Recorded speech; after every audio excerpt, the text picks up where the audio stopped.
Staff selection commission వివిధ కేంద్ర సాయుధ బలగాల్లో ఖాళీల భర్తీకి నోటిఫికేషన్ను విడుదల చేసింది. Border security force, central industrial security force, central reserved police force, Indo Tibetan border police, Sashastra Seema Bal, secretariat security force constable పోస్టులతో పాటు అస్సాం రైఫిల్మెన్ పోస్టుల భర్తీకి స్టాఫ్ సెలక్షన్ కమిషన్ పరీక్షలను నిర్వహిస్తోంది.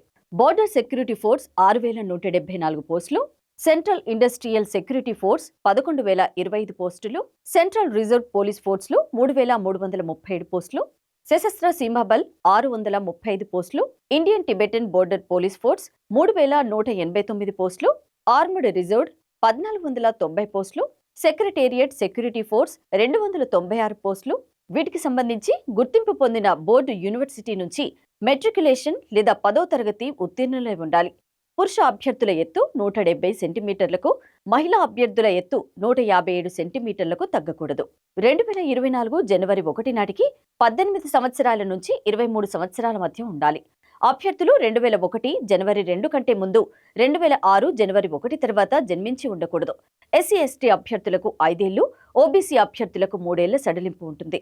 ఎంపిక అయిన అభ్యర్థులకు నెలకు 21,700 నుండి 69,100 మధ్య వేతనాలను చెల్లిస్తారు.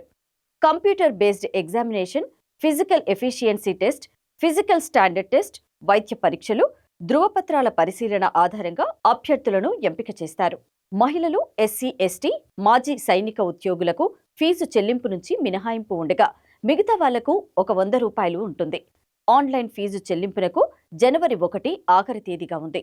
హైదరాబాద్, కరీంనగర్, వరంగల్, చీరాల, గుంటూరు, కాకినాడ, కర్నూలు, నెల్లూరు, రాజమహేంద్రవరం, తిరుపతి, విజయనగరం, విజయవాడ, విశాఖపట్నంలలో పరీక్షలను నిర్వహిస్తారు. డిసెంబర్ 31 వరకు ఆన్లైన్లో దరఖాస్తు చేసుకోవచ్చు. ఫిబ్రవరి, మార్చి నెలల్లో కంప్యూటర్ ఆధారిత పరీక్ష జరగనుంది.